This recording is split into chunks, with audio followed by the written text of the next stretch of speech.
कि आप लोग देख रहे हैं 2-3 से एक वीडियो वायरल हो रहा है जिसमें सिख कम्युनिटी कह रही है कि हमारी 2 बच्चियां दनमीत और मनमीत मिसिंग हैं, जिसमें मनमीत को तो ये वो बोल रहे हैं कि उन्होंने मनमीत को रिकवर कर लिया है और दनमीत जो है दनमीत स्टिल मिसिंग है। अभी भी दनमीत को हमें दिया जाए। और उनकी जो स्टेटमेंट हुई है वो गन पॉइंट पे हुई है, बल्कि ऐसा कुछ भी नहीं है। दनमीत मैं हूँ, मेरा मसला आज का नहीं है। मैं 2012 में कन्वर्टेड हुई हूँ। 2014 में मेरे निकाह हुए हैं मेरे बैचमेट मुजफ्फर के साथ, जो मेरी और उसकी रजामंदी से हुए हैं। उसके बाद 6 जून 2021 में अपने घर से निकली। मैंने अपने घर में कॉल भी किया कि मैं अपनी मर्जी से निकली हूँ, मुझे ढूंढना नहीं। और विद इन 2 घंटे में पुलिस ने मुझे लोकेट कर दिया और सदर पुलिस स्टेशन बागत ले आए, जिसमें ऑलरेडी पूरी सिख कम्युनिटी और मेरी फैमिली वहां पर थी। उसके बाद एसएचओ ने मेरा स्टेटमेंट लिया, जो मेरा स्टेटमेंट सिर्फ ऑरल ले रहा था। मैंने उसको ये बोला, आप मेरा स्टेटमेंट रिटन कीजिए, आप जो मैं बोल रही हूँ आप रिटन कीजिए। मैं उनको ये बता रही थी 2012 में मैं कन्वर्टेड हुई हूँ, 2014 में मेरे निकाह हुए हैं, मेरे डॉक्यूमेंट्स हाई कोर्ट के हैं, आप एक बार डॉक्यूमेंट्स चेक कीजिए मेरे। और इतना सब कुछ सुन के भी लड़के को लॉकअप में डाला गया था, उसके ऊपर एक्ट्स और चार्जेस लगा दिए गए थे। मैं उनको बार बार बोल रही थी कि मेरा 2012 में कन्वर्टेड हूँ मैं 29 ईयर ओल्ड गर्ल हूँ। मैं एक छोटी बच्ची आपने पकड़ के नहीं लाई कि आप मुझे मेरी फैमिली की ओर हैंड ओवर कर रहे हो। वो उन्होंने मेरी फैमिली को बिना कोई मेरी स्टेटमेंट रिटन किए हुए मेरी फैमिली को मुझे दे दिया। मैं बार बार उनसे ये कह रही थी कि प्लीज आप मेरे डॉक्यूमेंट्स देखिए। उन्होंने मेरे डॉक्यूमेंट्स चेक भी किए, स्टिल उन्होंने मेरी फैमिली को मुझे हैंड ओवर कर दिया। और उसके बाद ही नेक्स्ट डे 7 को मेरी फैमिली मुझे यहाँ से जम्मू ले गई। और जम्मू जाते ही क्या हुआ, जम्मू जाते ही वो लोग मुझे पंजाब ले गए।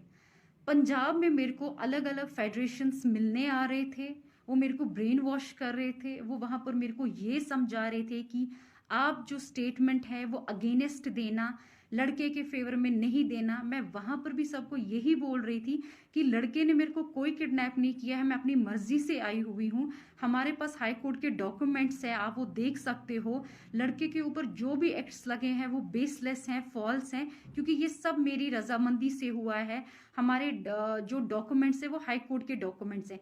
इतना सुनने के बाद भी उन्होंने मुझे कहा नहीं ऐसा नहीं हो सकता है, हम आपको उनके पास वापस नहीं भेज सकते हैं। मैं उनको बार बार कहती थी आपने कोई 16 साल की बच्ची पकड़ के नहीं लाई है, मैं एक मैच्योर गर्ल हूँ और मैं एक एडुकेटेड गर्ल हूँ।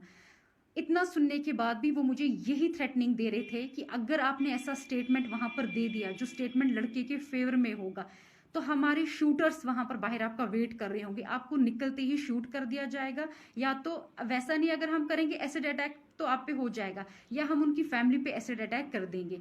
वो मुझे थ्रेटनिंग सीधे दे रहे थे मेरे फेस पे।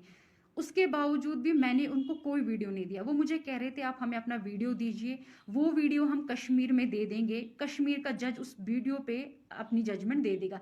लेकिन मैं उनको कह रही थी ठीक है वीडियो तो मैं नहीं दूंगी, अगर मैं स्टेटमेंट दूंगी मैं जज के सामने स्टेटमेंट दूंगी, मैं वहां पर ही दूंगी, क्योंकि सब मेरी रजामंदी से हुआ है। मैं किसी बेगुनाह को नहीं फंसा सकती, क्योंकि ये सब कुछ मेरी रजामंदी से हुआ है। जब मैं घर से निकली मैंने घर में कॉल भी किया कि मैं किडनैपिंग विडनैपिंग नहीं है, आप लोग मुझे ढूंढना नहीं, मैं अपनी मर्जी से निकली हुई हूँ। और उसके बाद भी उन लोगों ने मेरी बात नहीं सुनी।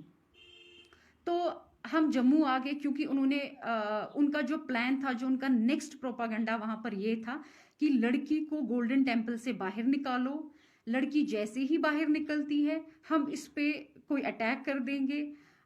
मे बी वो कुछ भी हो सकता था, वो एक्सीडेंट भी हो सकता था, वो शूट भी हो सकता था।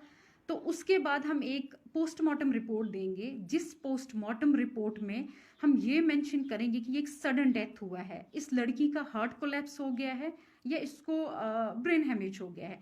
हम जो भी करेंगे हम बिल्कुल साफ सुथरा करेंगे, हम इसको ये बता देंगे इस पे सिर्फ इसका एक सडन डेथ हुआ है, आप लोगों को कोई कभी किसी चीज में नहीं पकड़ सकता है। और ये चीज मैंने सुन ली थी। मैंने अपनी फैमिली को मॉर्निंग में इंसिस्ट किया हम यहाँ पर नहीं रहेंगे, चाहे कुछ भी हो जाए, मैं यहाँ सुसाइड कर लूंगी, हम यहाँ से निकल जाएंगे। हम यहाँ से निकलते हैं, ठीक है जैसा आप बोलोगे जम्मू में मैं आपको ये स्टेटमेंट दे दूंगी, बट मैं पंजाब में ये स्टेटमेंट कभी भी नहीं दूंगी। और उसके बाद हम लोग जम्मू आ गए। जम्मू आते ही जैसे हम एक दिन रुके, नेक्स्ट मैं अपनी फैमिली के साथ 6 जून से लेके 25 जून तक थी। 25 जून को मॉर्निंग में मेरे फैमिली में कॉल आया कि हम कश्मीर पुलिस से हैं, हम गेट के बाहर हैं, आप आइए। तो मेरी फैमिली में 2 बंदे बाहर गए, वो उनसे मिले। वहाँ पर जम्मू जानीपुर की पुलिस भी थी, ये नहीं था कि वहाँ पर खाली कश्मीर पुलिस थी, वहाँ हमारे घर के साथ ही एक पुलिस स्टेशन है, उनकी पुलिस भी वहाँ पर थी। उसके बाद वो मेरे रूम में आए, उन्होंने मुझे बोला मैडम चलिए, हमारे पास हाई कोर्ट के ऑर्डर्स हैं। वो ऑर्डर हमने देखे और सीधे पहले मुझे जानीपुर पुलिस स्टेशन में ले गए। जानीपुर पुलिस स्टेशन के बाद उन्होंने मुझे जानीपुर एसएचओ ने मुझे हैंड ओवर किया कश्मीर पुलिस के हवाले। और उन्होंने को बोला, जब सब उन्होंने हाई कोर्ट के ऑर्डर्स देखे, हाई कोर्ट के डायरेक्शंस देखे, तो उन्होंने बोला आप लड़की ले जा सकते हैं। और उसके बाद ही हम आगे हम यहाँ पर पहुंचे, मुझे वुमेन्स पुलिस स्टेशन में रखा गया। वहां पर मेरे को ना कोई मिलने आया, ना मैं किसी से मिलना ही चाहती थी। और नेक्स्ट डे ही मेरे को सदर पुलिस स्टेशन से पुलिस की गाड़ी आई जो मुझे कोर्ट ले गई।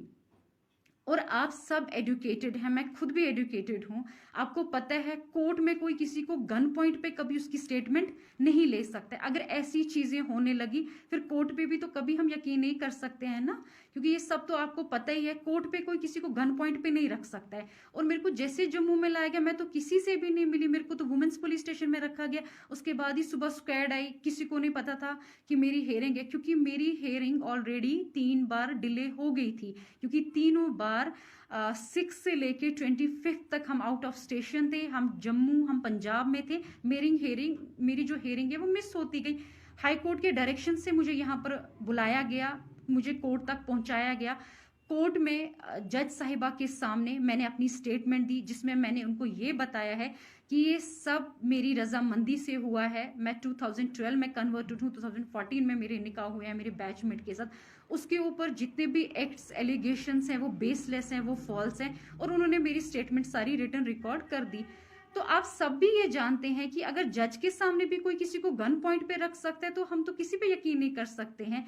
आप सब तो जानते ही हैं ना, सबके फैमिली मेंबर्स किसी का कोई कोर्ट में होगा, सब इसमें जानते हैं कि जज के सामने ये चीजें नहीं हो सकती हैं। अगर ये चीज होनी होती है तो पहले ही हो गई होती, फिर तो ये मुझे आराम से यहाँ पर ला सकते थे अगर मेरी स्टेटमेंट ऐसी होनी होती। और जज के सामने ऐसा कुछ भी नहीं होता है, ये आप सब वेल नोइंग और वेल अवेयर हैं।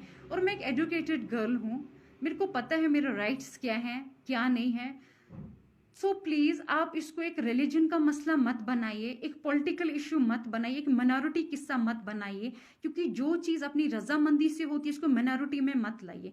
क्योंकि मैं अपनी मर्जी से कन्वर्टेड हुई हूँ। और प्लीज मैं सबसे ये बोल रही हूँ कि ये 2 दिन और 3 दिन का मसला नहीं है, 2012 का मसला है। मेरे डॉक्यूमेंट्स पूरी सिख कम्युनिटी के पास हैं इस टाइम पर।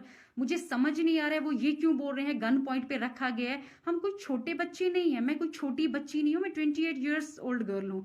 मेरे को कौन गन पॉइंट पे रख सकता है? ऐसा है कि ऐसा भी होने लगा, गन पॉइंट पे स्टेटमेंटें होने लगी, फिर तो मुझे लगता है हर एक स्टेटमेंट ऐसी होनी चाहिए। ऐसा कुछ भी नहीं है, मेरी हर स्टेटमेंट जो है वो मेरी रजामंदी से हुई है। मेरे को कोई दबाव किसी का नहीं था, किसी का भी मेरे को। इनफैक्ट अगर दबाव मुझे दिया गया वो मेरे को बाहर दिया गया कि अगर आप कश्मीर में आपने लड़के के फेवर में कोई भी स्टेटमेंट दी, हम आपको जिंदा नहीं रखेंगे, आप पे अटैक होने वाला है, उसकी फैमिली में होने वाला है, उसके ऊपर हो जाएगा, लड़के को हम कभी सेंट्रल जेल से नहीं निकलने देंगे। यहाँ पर तो वैसा मेरे को कोई थ्रेटनिंग नहीं था, मैंने तो फ्रीली अपनी सारी स्टेटमेंट यहाँ पर दी है।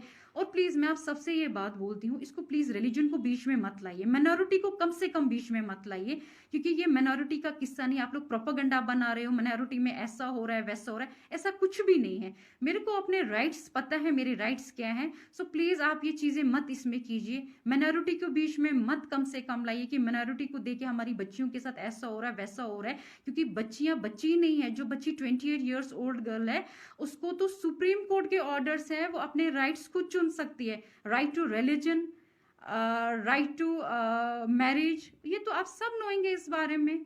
सो प्लीज रिलीजन के नाम पे ये दंगे फसाद मत करवाइए, ये डिमांड मत कीजिए वो मिसिंग है। मैं कोई मिसिंग नहीं हूँ, मैं जहां पर हूँ मैं अपनी मर्जी से हूँ और मैं बहुत खुश हूँ। सो प्लीज इसको रिलीजन का नाम और माइनॉरिटी का नाम मत बताइए। मैं कोई छोटी बच्ची नहीं हूँ जिसको बोल कर ये करके ये चीज कराई जाए। फिर तो मैं अपनी फैमिली के साथ पूरा 25 डेज थी, जिसमें उन लोगों ने मेरी 3 हेयरिंग्स मिस हुई हैं यहाँ पर। और फोर्थ हियरिंग में जब हाई कोर्ट के डायरेक्शन थे तब मैं यहाँ पर पहुंची हुई हूँ। सो प्लीज आप इसको माइनॉरिटी का किस्सा मत बनाइए, इसको इतना बड़ा पॉलिटिकल इश्यू मत बनाइए। जो चीज अपनी रजामंदी से हुई है उस चीज को प्लीज आप लोग पॉलिटिकल इश्यू और रिलीजन इश्यू मत बनाइए। Okay, thank you.